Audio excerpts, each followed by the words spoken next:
Hey everybody, Alex from SeemsGoodMagic.com here, and we're doing another Swiss M15 draft. Our rare Stormtide Leviathan, not really worthy of first pick since he's 8 mana, so I think we're either looking at the green Paragon or the red Paragon. I like the Lords. Sunblade Elf is also good. Curse Spirit, also good. I like the Spider, Shaman of Spring, a lot of good cards in here. But yeah, we're going to pick one of the Lords. So would I prefer the green Lord or the red Lord? I don't know. That's really tough to say. I guess there's better green stuff in here than red. So I'm passing more of a green signal. Even if I take the Paragon, I'm passing more of a green signal than a red signal. So I might just want to take the red Paragon, but also keep in mind, red is a super popular color in this format. There's a lot of good removal in it.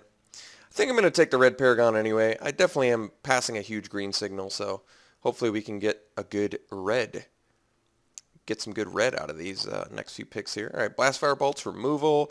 Goblin Rough Rider is pretty good dude for trading. Blastfire Bolt is straight up removal, though. It is pricey. Not cheap. Does destroy equipment at the same time, which is very good. I do like the Rough Rider, though. He's always playable. Good cost. Not an exciting second pick, but Rummaging Goblin tends to go pretty late since he's kind of an overpriced looter. Not the most efficient beater. So really I think it's either, there's nothing else that's crazy good in here anyway. Caustic Tar is kind of cool. Rare. The white stuff in here is decent. Nothing amazing. I could just take the Rough Rider. Stays on point. Still a good pickup with the Paragon. Or the 6-drop removal spell. I guess I'll go with the Rough Rider.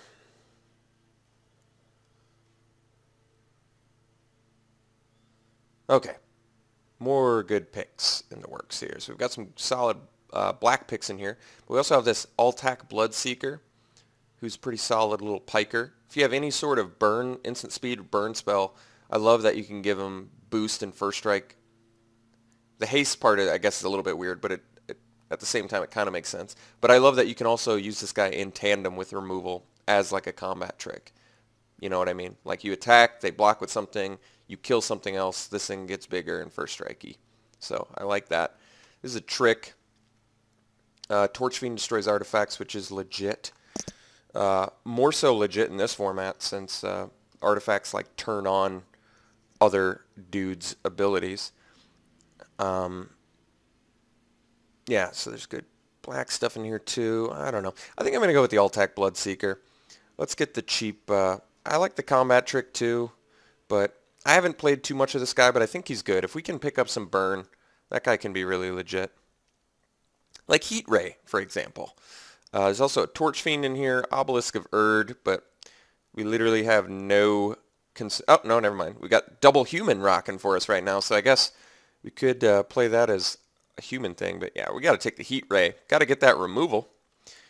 Might Makes Right. Haven't played it yet. It seems like a win more card. If you already have the creature with the greatest power, typically I assume you're already ahead on the board, but I guess that's not always true. Also another Torch Fiend in here, which I'd be happy to pick up, but not over our Heat Ray. Okay. More legit picks. Well, there's Ulcerate, which is black removal. There's a Generator Servant, which ramps us to 5 and is still good with the Paragon. Keeps us on red as well. I'm kind of tempted to do that. Ulcerate is good removal, but I don't necessarily need to move into black yet. I still like Generator Servant. It's not removal, but it's a piker that ramps too. I like it. Belligerent Sliver is decent. It's really not a bad card. I don't really like going for slivers in this format so much because it's pretty difficult to do. There's really just one cycle of uncommon and then one rare sliver.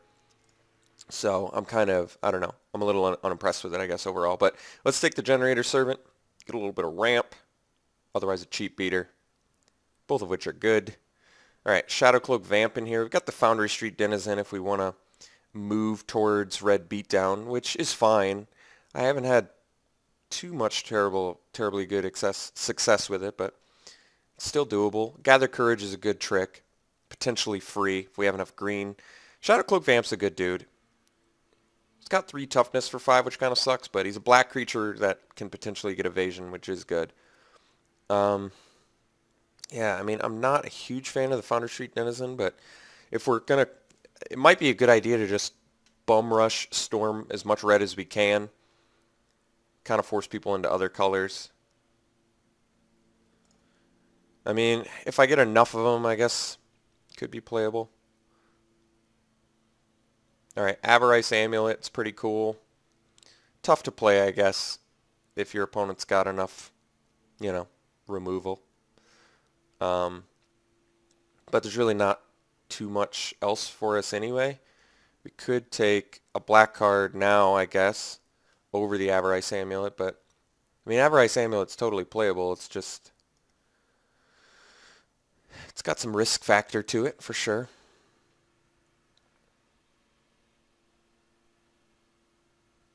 I don't really like Act on Impulse. I think I'm going to take the Witch's Familiar. Avarice Amulet's a little bit of a liability, to be honest. Alright, we can take the Scrapyard Mongrel, continue to cut red. Another Shadow Cloak Vamp in here. A couple good blue spells for sure, and a couple decent white spells. So I do think we're going to be able to make red work, which is good news. Now we just have to decide our second color. So there's a Shaman of Spring that tabled in here, so we could go red-green again. Nimbus of the Isles is a good blue spell. Could take the Black Cat, try black-red again, which is typically good. Black cards we're going kind of late, so why don't we try that? There's a chance we make black-red work. Alright, we did table the Rummaging Goblin. I'm going to take it over the Fester Gloom, because most of my guys would be killed by the Fester Gloom, which I guess isn't a good reason to let my opponents have it, but I actually would play a Rummaging Goblin, so I'm going to take it. Alright, good. Tabled some nice black cards. We're going to take the Evasive guy over the Blood Host, I think. I do like the Blood Host, but Carrion Crow flies. I guess Blood Host gets bigger and gains me life, but it's a little deeper black than I'd like. Why don't we take the Carrion Crow, which flies? I think I like that. Alright, Might Makes Right. Whatever. Cut red. Zoff Shade. We'll play it. Alright. It's kind of legit. We're getting good late black picks. At the beginning of combat on your turn, if you control each creature on the battlefield with the great... I have to have each creature on the battlefield with the greatest power? Jeez. It's a lot of requirements. Alright. Chasm Skulker. Can't really pick it.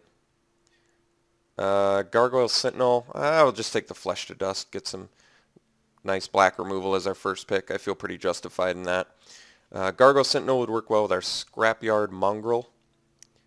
And yeah, not too much else. So let's go ahead and take the old 5-drop removal spell.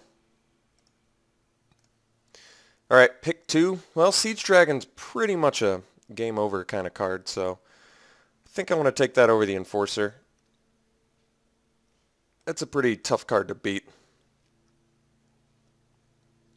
One-sided Pyroclasm. I guess it just hits non-flyers, but still. It also destroys walls. I don't know. It's pretty good. It's tough to deny that card. Otherwise, I'd probably take the Enforcer, because it's got evasion. Willforge Golem would be fine too. Rotfeaster Maggot is playable, but yeah. Let's just take the 7-drop. Yeah, he's pricey, but that guy's pretty strong. Alright, next. We've got Miner's Bane, Willforge Golem, Crowd's Favor. I think we probably take the Crowd's Favor. Something I kind of like about the Crowd's Favor is if I have the Bloodseeker out and I give something else first strike, I get to first strike hit it and then kill it, and then my guy gets boosted.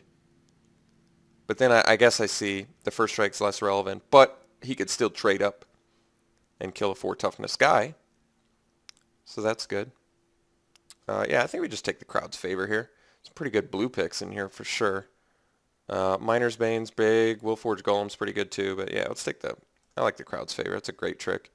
All right, Generator Servant number 2. Generator Servant just got a lot better since we got this Siege Dragon. We actually have like a legit thing we want to ramp into. So Crippling Blight also good because it's removal, but yeah, Generator Servant more valuable for our deck, I would say at this point. Okay, so now we have Carrion Crow number 2. We also have a Forge Devil, which is kind of removal. I mean, we're definitely black, I think, because of the Flesh to Dust. But, I mean, Forge Devil, I guess, has a little bit of... makes us a little more happy with Foundry Street Denizen. But at this point, to be honest, I would have no problem booting Foundry Street Denizen out of our deck and going for a more mid-rangey strategy. So if I'm more mid-rangey, maybe I want the Flyer. But then again, maybe I just want the 1-mana removal spell. There's a lot of good X1s in this format. Welkin Turns, those Orescos, or those Swift Claw guys, or whatever they're called. I'm going to take the Forge Devil because he's like a pseudo removal spell, I think. Even though I do like the Crow. Alright, wow. Generator Servant number 3. We're going to take that over the Shadow Cloak and the Crowd's Favor. Let's really just try and maximize getting to our Siege Dragon. As well as, I mean, what's the worst thing that's happening to us? We're getting a nice Goblin Piker. So I think that's fine too. This actually might let us play a more aggressive strategy, because we can still slam the Siege Dragon with triple Generator Servant pretty easily.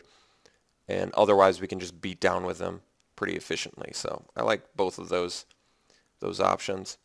Alright, so we can take a second Forge Devil. There's also a Thundering Giant, which isn't bad. I've played it. I've liked it. I think I'm going to go for the Forge Devil, though. Number 2. Get some more removal. Rogue's Gloves is pretty decent. It's a nice equipment if you've got any sort of evasion or you're just ahead on the board. Let's take it. I haven't gotten a chance to play it much, so I'd like to take it. Necrobite is actually a pretty good trick. Regen, Death Touch, both good. Can protect against removal, can also make you win a combat situation, so I like it. Alright, Lava Axe seems fine. So we're at 23. Everything at this point is a cut. Well, we can easily play Miner's Bane over Might Makes Right, because I don't think I want to play Might Makes Right anyway. A little bit too much requirement out of that.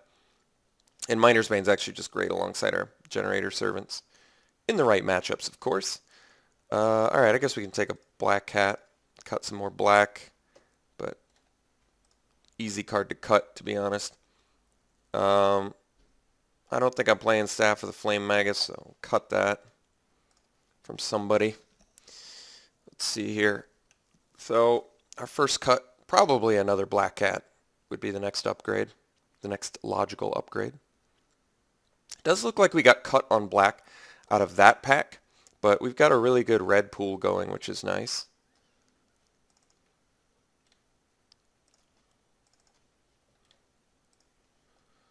So I'd like a little bit more removal, if possible. Currently we're just rocking the Heat Ray, sort of. Yeah, we could just use some more removal for sure. Alright, so theoretically we can take a second Foundry Street Denizen, start playing some hardcore beatdown. Might be worth a try. Otherwise I'm taking a Shadow Cloak Vamp, which is pretty legit too. But maybe I really want to focus on red. I think we could potentially do this, to be honest.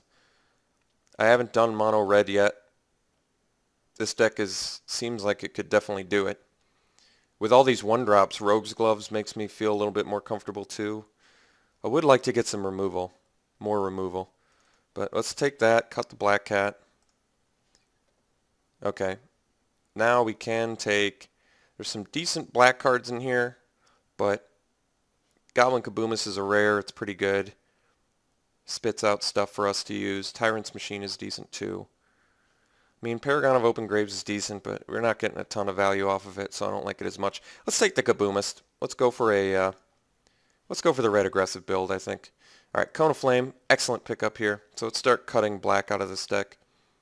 At this point, I think we're gonna just move into, we're just straight up gonna move into mono red probably. Alright, Cone of Flame is an excellent, powerful Very powerful card.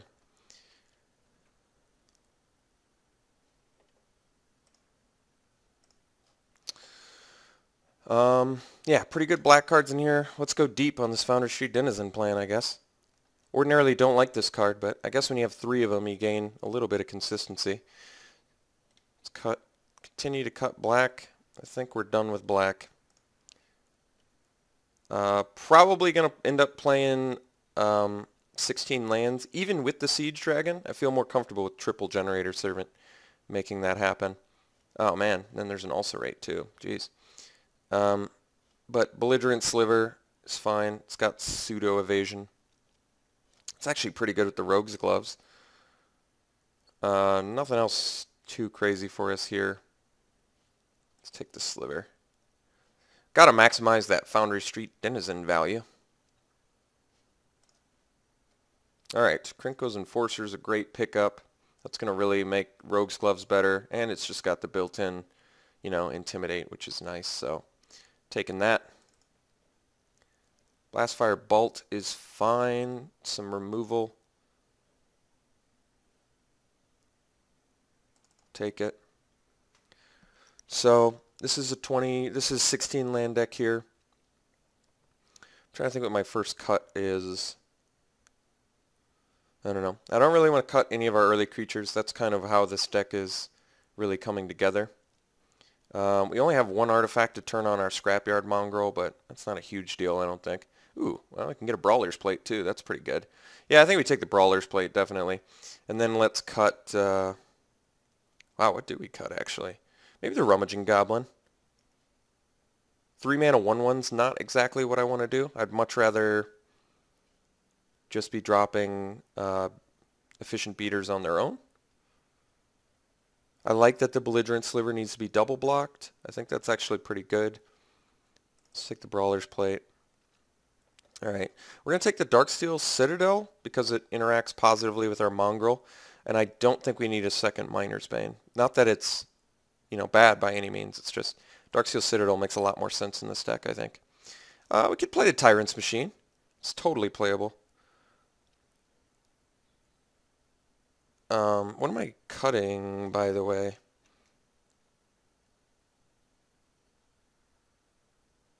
I don't even know. I'm not even sure. Torch Fiend. There you go. Taking that, dude. So, yeah, this could be good. This could be really good. I'm going to hate the Eternal Thirst. I don't want my opponents having lifelink. I don't think a lot of people play that. Well, people don't play either of them, I guess. That was a late Sign in Blood. Alright, so I guess we probably don't have room for the Tyrant's Machine, even though it turns on our Scrapyard Mongrel. I still probably can play 24 cards, but I'm not sure. I still think the triple Generator Servant really lets us jam the Siege Dragon, though, even with 16 lands. So we need to make 3 more cuts. Let's separate out spells. Could use some more removal, I guess, for sure. We've got Double Forge Devil, Heat Ray, Crowds Favors a Trick, Cone of Flame, Blastfire Bolt. Those are all fine. Got 19 creatures, which is a nice count. The Miner's Bane is good with the Generator Servants, but I kind of like our little tighter... I like our little tighter mana base at the front end here. I'm still going to play a Siege Dragon with the triple Generator Servant. And yeah, he's good with Generator Servant, but the difference is he only comes out with 3 toughness, so you actually have to do quite a bit of investment. You'd have to sack this plus play him, and he's just a lightning strike away from dying, whereas Siege Dragon actually requires some nice removal. I mean, I guess he can get plummeted, but if my opponent brings in plummets just for my rare, I think it's probably going to end up hurting them more than helping them because I have no other flyers in the entire deck. So they put in 2 plummets or something, and it's like they end up with a dead card most of the time. So 2 more cuts. I still like the Lava Axe. It's a good finisher. I mean, Blastfire Bolt is pricey, I guess, so I could cut back on it. But I'm a little bit short on removal, which makes me want to jam the Blastfire Bolt. I don't really want to cut the artifacts, but I guess I could cut the Rogue's Gloves. I think Brawler's Plate's more in line with what we're trying to do. But like I mentioned earlier, we have all these 1-drops, which really get rewarded from the Rogue's Gloves.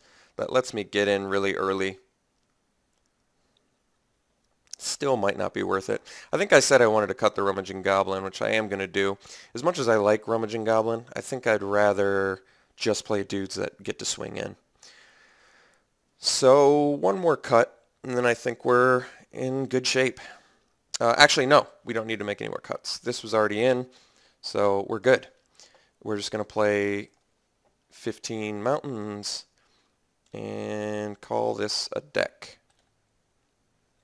Let's take a look at our curve. A lot of 1-drops, like I said. Good amount of 2-drops for sure. Some good interactions going on here. Positive stuff. I like it. It's a pretty good deck. Like I said, could use some more removal, but we've got some tricks. Got some good finishers. Got a nice cheap start. Shouldn't have to worry about mana issues beyond getting mana screwed or flooded.